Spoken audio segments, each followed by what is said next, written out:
everyone, and thanks for joining us for this panel, Connectivity at Sea. We'll be having some views of CEOs in the sector on this evolving business. But prior to that, just to take a quick market snapshot at the maritime communications segment. It's been one of the fastest growing segments for satellite operators, experiencing roughly 5 times capacity growth over the last 5 years, and expanding the number of installed VSATs by at least 3 times over the same period. So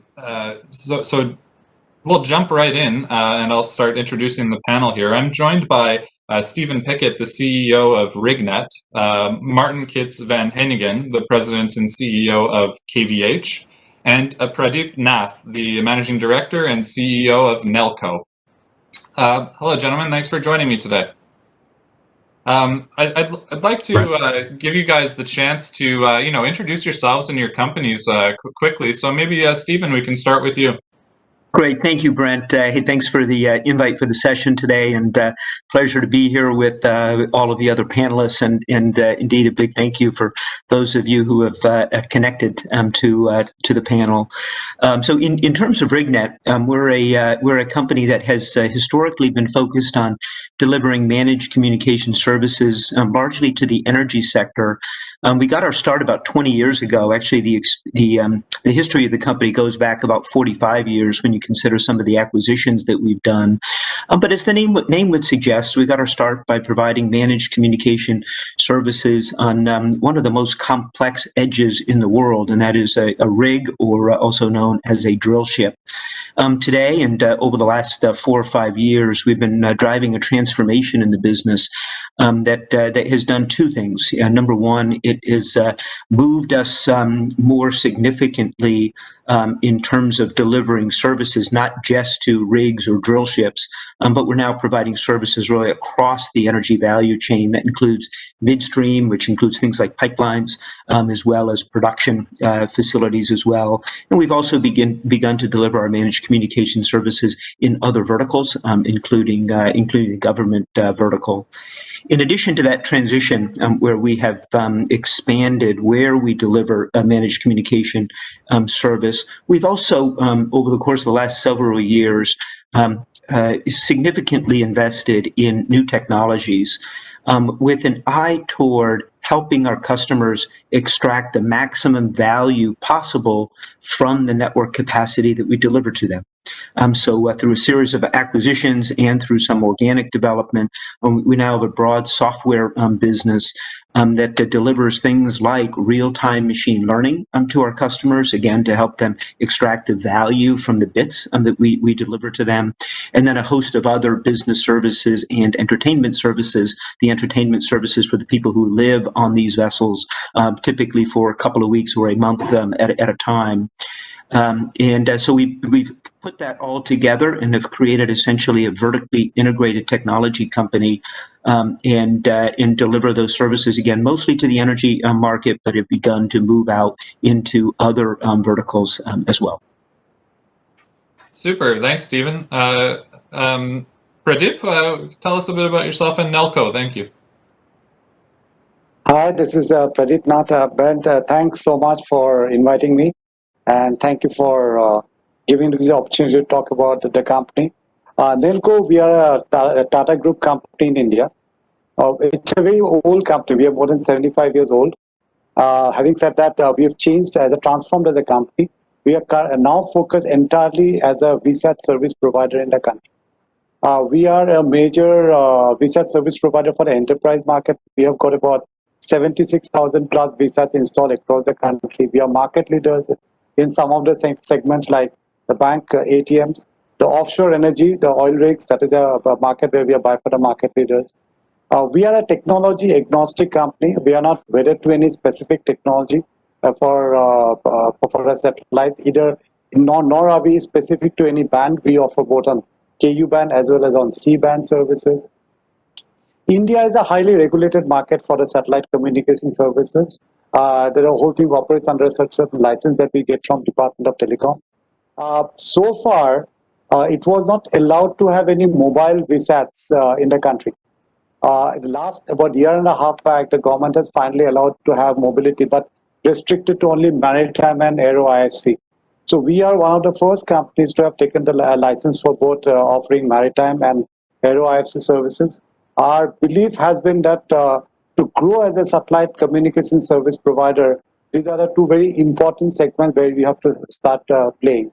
And it was also an adjacency for us because as we are the market leaders for the energy sector, for the offshore energy, offshore oil rigs, the logical step for us was to also get into the maritime sector. So we therefore started both maritime and aero. Today we are operational for both aero IFC as well as maritime in the country. In fact, we're the only company in India who is offering aero communication services at the moment. As far as the maritime is concerned, no, we were the ones who started off. The first cruise vessel that started in the country actually started with us. Unfortunately, the pandemic hit and they had to stop the service. Otherwise, we were pretty much offering service to the cruise vessels as well as some of the commercial vessels and the energy vessels in the country. Going forward, our plan is to expand the service not only in the country but also go beyond India. As of today, we are focused entirely in India, and we would like to leverage the overall strength of the Tata Group and see how we can go beyond India, particularly for the aero and the maritime segments. For the enterprise, perhaps we'll stick around in the country, but for others, we have a plan or we have an ambition to go beyond India. And that's for now. And as we go along, we'll speak more. Thank you. Thanks, Pradip. So, Martin, you're up. Tell us a bit about yourself and KVH. Oh, great, Brent. Thanks for having me on the panel. So I'm Martin Heyningen, the CEO and one of the founders of KVH. So we've been focused on the maritime market for about 35 years. We deliver connectivity, internet, satellite television, voice services to thousands of vessels around the globe. And we've been doing that for a while now. And according to our friends at Euroconsult, we have the leading market share now for maritime VSAT. So we operate both most of the marine segments, from leisure to fishing to work boats, but primary market now is commercial maritime. So we're focused on the different segments, but all of our VSAT customers are in the maritime market. So we're a technology company. We like to think we're an innovative company, both in terms of our hardware, but also our services and business models.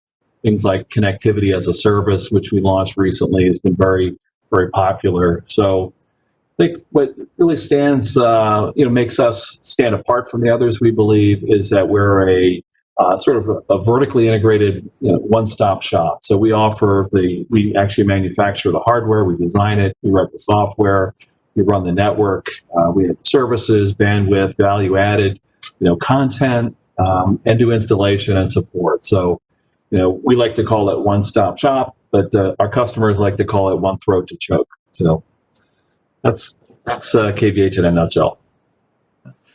Perfect. Thanks, Martin. So maybe we'll jump right in with our first set of questions here. I think one of the most important topics on everyone's mind, especially in the mobility sector, has been what impacts that the global pandemic has had on either your company or the customers within your targeted subsegments. Stephen, dealing in the oil and gas sector, you guys have had a bit of lack of luck lately with the dual kind of price shock and demand shock that has occurred in the in the oil and gas sector. How have you guys weathered the storm, and what are the prospects going forward? No doubt. We've had two challenges in the macro market that we've been dealing with. Of course, the demand shock was directly related to COVID-19, right? Just most of us not getting out and about like we have historically, therefore consuming less supply of oil. In terms of how we've been doing, we've been focused on managing cost to the greatest extent possible, and we've also been focused on taking this vertically integrated stack that we have and using it to better position ourselves in the marketplace. So fortunately, during the period, we've picked up market share that has helped us deal with some of the challenges in the broader oil and gas market. Super. Pradip, your views on this would be interesting as well, coming from your background, Nelco's background in fixed VSAT in the offshore segment. Has Yeah. this continued business as normal, or what have been the impacts for you? Now, we had an impact because of the COVID.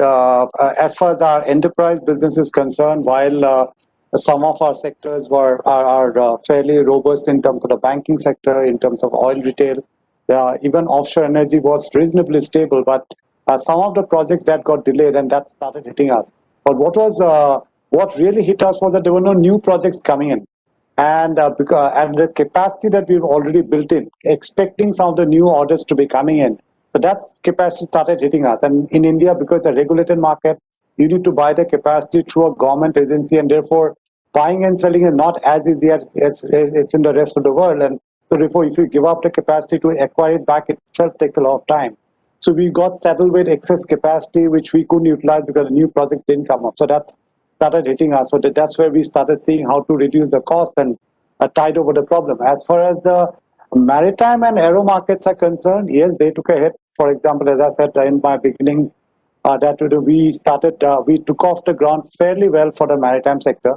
We were by far the only players in the country who was doing it. So we are a fairly large business, and because of that, we are a large capacity.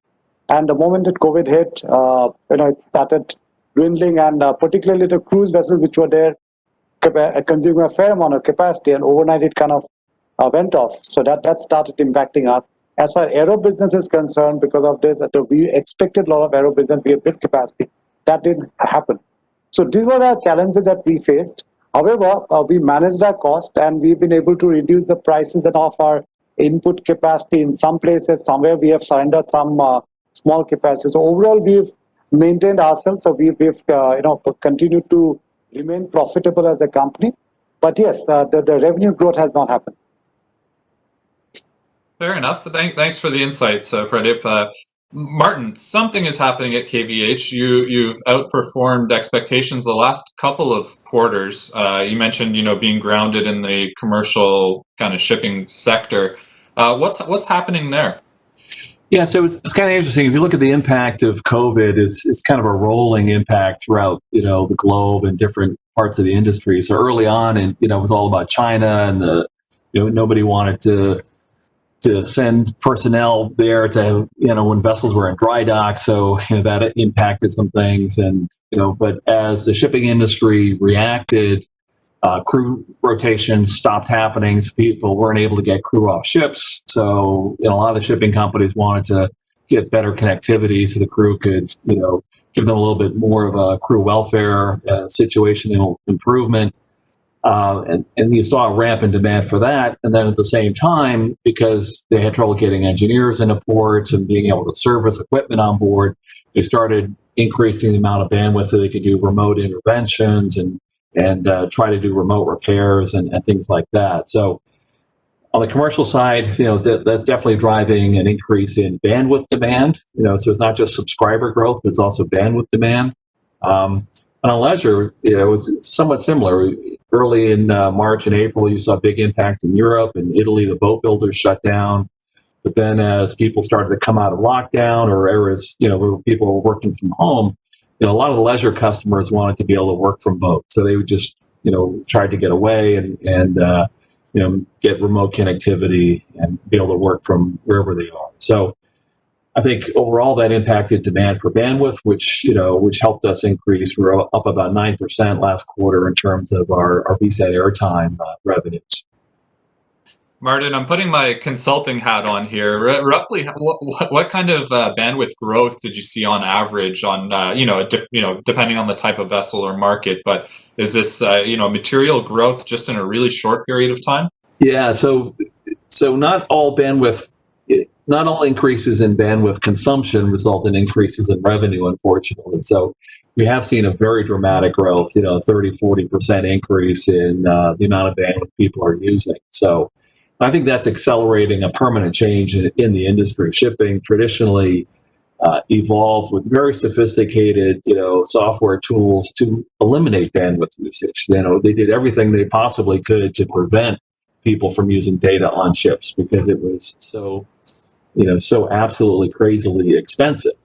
So, coming from that background, suddenly thrust into an area where they're trying to do Teams calls and Zoom and use bandwidth to overcome, the impacts of the pandemic is quite a shock to the system, but I think it's going to be permanent. So it's a new world. So it sounds like you'll be in the market for new satellite capacity, which is a good topic to bridge into on the satellite side. This is a satellite conference after all. We've mentioned bandwidth as being a key component, optimizing it, Stephen, through your vertical integration. Let's talk about some of the key items or features on your wish list for either your next generation satellite capacity or the stuff that you currently have. Are you looking for lower pricing, more flexibility, or different procurement models to deal with the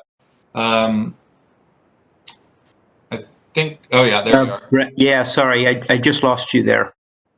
Yeah, sorry, Stephen. So I'll cue it back up, but we're kind of bridging over into your wish list or features list for next generation satellite capacity. So we've got a lot of new flavors of capacity coming to the market. I know that optimizing the usage of it is important for you in terms of controlling costs. Talk to us a little bit about how you see the satellite infrastructure trends going forward, and what's on the wish list for RigNet. A number of things were on the wish list. Number one, indeed, as Martin pointed out in the market that he serves, there is an increasing demand for bandwidth. And that is related to use of bandwidth for entertainment services by crews during their off time. But there's also a pretty significant increase in the use of bandwidth for the operations in the offshore energy industry as well. And that's because indeed they're using more real-time machine learning, in some cases from us, in some cases from others, in order to drive costs down in their own business, in order to more effectively deal with what's happened with the underlying price of the commodity. And so we're seeing a real acceleration in the adoption of new technologies that need bandwidth. So anything the industry can do to help us drive down the cost per bit should be able to help us, maybe not correlated perfectly, but should be able to help us all increase revenue. Latency is a factor in the market, particularly as more applications are used across the industry. So that's certainly a factor. And then having more flexibility in terms of how the bandwidth is applied around the world is high value within this particular market, where indeed we're serving customers in every corner of the globe. So I'd say that's another important element that we look at when we're selecting satellite providers. Perfect. Pradip, I'll bridge over to you in India. Your capacity supplier is ISRO, if I'm not mistaken, the national operator, and I've also seen that you've have at least a partnership in planning or executed with Telesat for LEO satellite infrastructure. Tell us a little bit about how you see these needs evolving, the benefits of LEO, and what your plan is if you do plan to expand internationally, like you mentioned. What's on the wish list for capacity? Let me first explain about how we procure capacity. As you rightly said, we buy through a government agency, which is a subsidiary of ISRO. But all the capacity does not belong to ISRO. So we have got capacity on Indian satellites, which are ISRO satellite, as well as foreign satellite. We've got two of the foreign satellite operators offering us capacity, as well as ISRO satellites. But so far, we do not have any high throughput satellite capacity so far. However, we are in the process as a company, and I think in the next 2 to 3 months' time, we should get high throughput satellite, particularly for the IFMC segment. And I think that is a good thing for us because, we are the market leaders. We are by far off the ground for both maritime and aero. And the moment we put high throughput satellite capacity on that, so that gives a good boost to our market for aero and maritime. So that's number one. As far as the wish list is concerned, I think the price points in India is still pretty high for the bandwidth for the satellite capacity. So that's one expectation, is that it comes down. The other expectation is that because we go through the government agency, it's very difficult to have innovative commercial contracts with our satellite operators.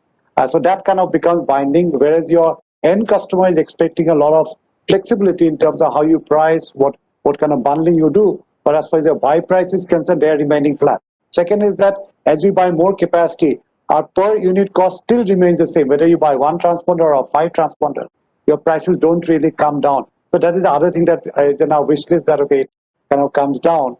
So this is what we are trying to work together with the government agency as well as the foreign operators to see how do we do that. As far as your questions on our LEO satellites are concerned, our belief is that the GEO satellite, particularly GEO HTS, will stay in India. The kind of application that we run are ideally suited for that.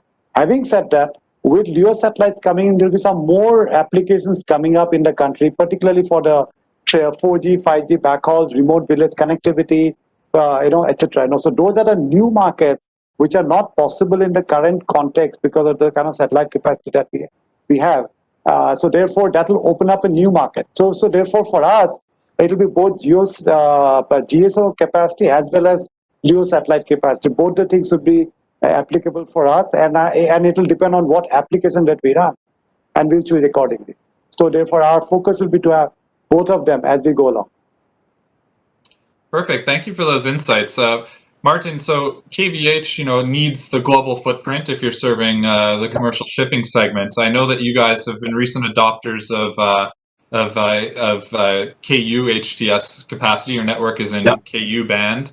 How is that evolving? Or is the current supply, given in the context of the uptake in Aero IFC markets of KU band HTS capacity as well, have you seen any shortages, and what are the next steps for you? The global requirements seem well aligned with the at least the coverage footprints of certain prospective LEO constellations. So, sharing your views on capacity and what your requirements, pricing looking forward, any insights you can share would be great. Right.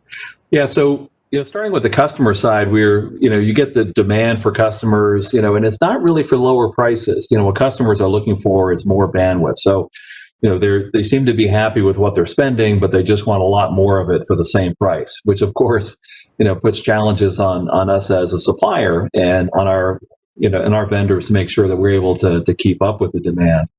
And it's interesting because the type of capacity, there's such a sort of golden age of satellite technology now, where you've got the very high throughput HTS, KU band, there's KA band coming. And of course, the MEOs as well as LEO constellations, and each one of them has some advantages depending on what the application is. So for some of our customers, they are doing interactive things, mostly like web browsing or interactive business applications, and for them, latency is probably the most important parameter. But if you look at the amount of data that's actually consumed in the world, 90% of it is for video, and for video, latency does not matter at all. Because if it takes another 600 milliseconds for your Netflix movie to start, nobody really cares.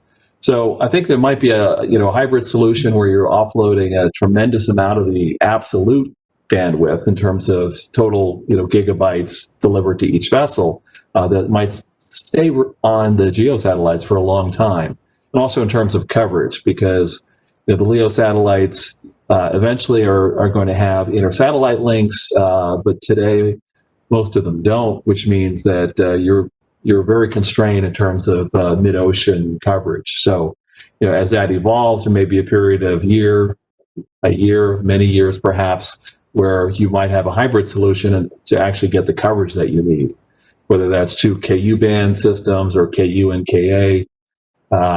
Everyone seems to be going in different directions. So it makes us as an antenna supplier also, challenged in terms of trying to get interoperability.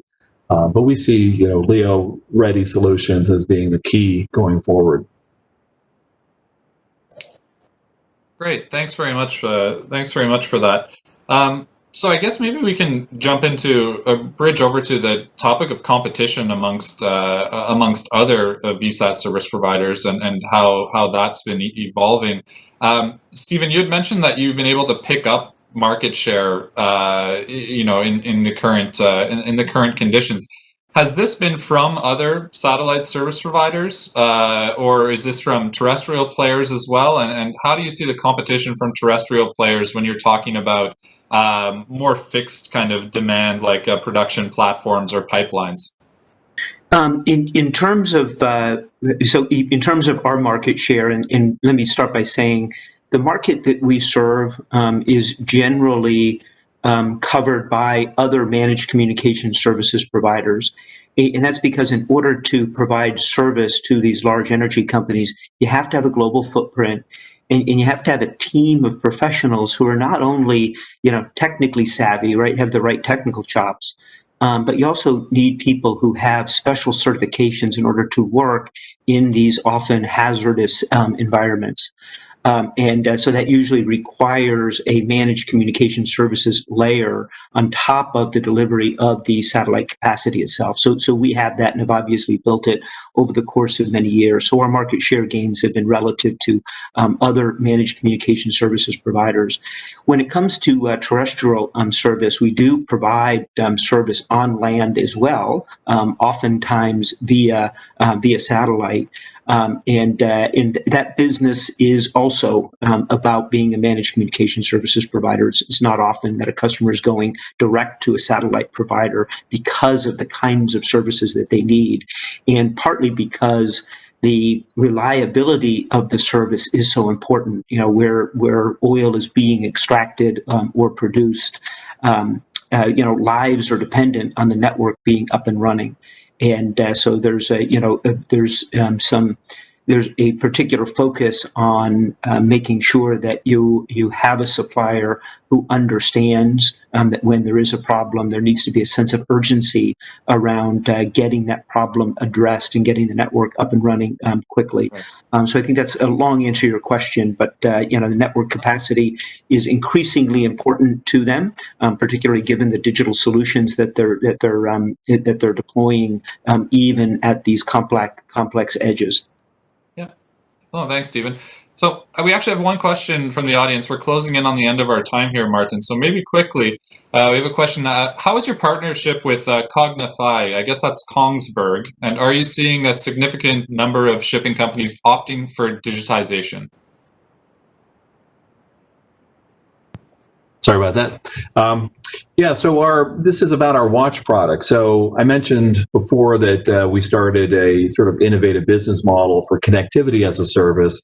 We just recently launched something called Watch, which is an IoT connectivity as a service. So there are so many different players in the IoT space. And what we found is that the one thing that they all have in common is that they all have the need to transfer the data back to shore for analysis. So rather than try and develop a solution that competes with those companies, what we did is created a business model where we actually provide a high-speed air-gapped VSAT to the vessel as a dedicated IoT platform, and we let all manufacturers of equipment on board or performance improvement companies subscribe to the terminal.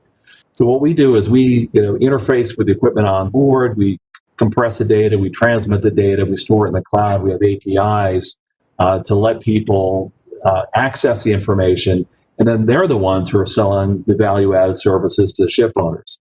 So technically, we aren't selling to the ship owners at all. We're selling to the people who have these innovative IoT solutions like Kongsberg with their Cognify platform and others, to let them provide improved operational efficiency to their customers.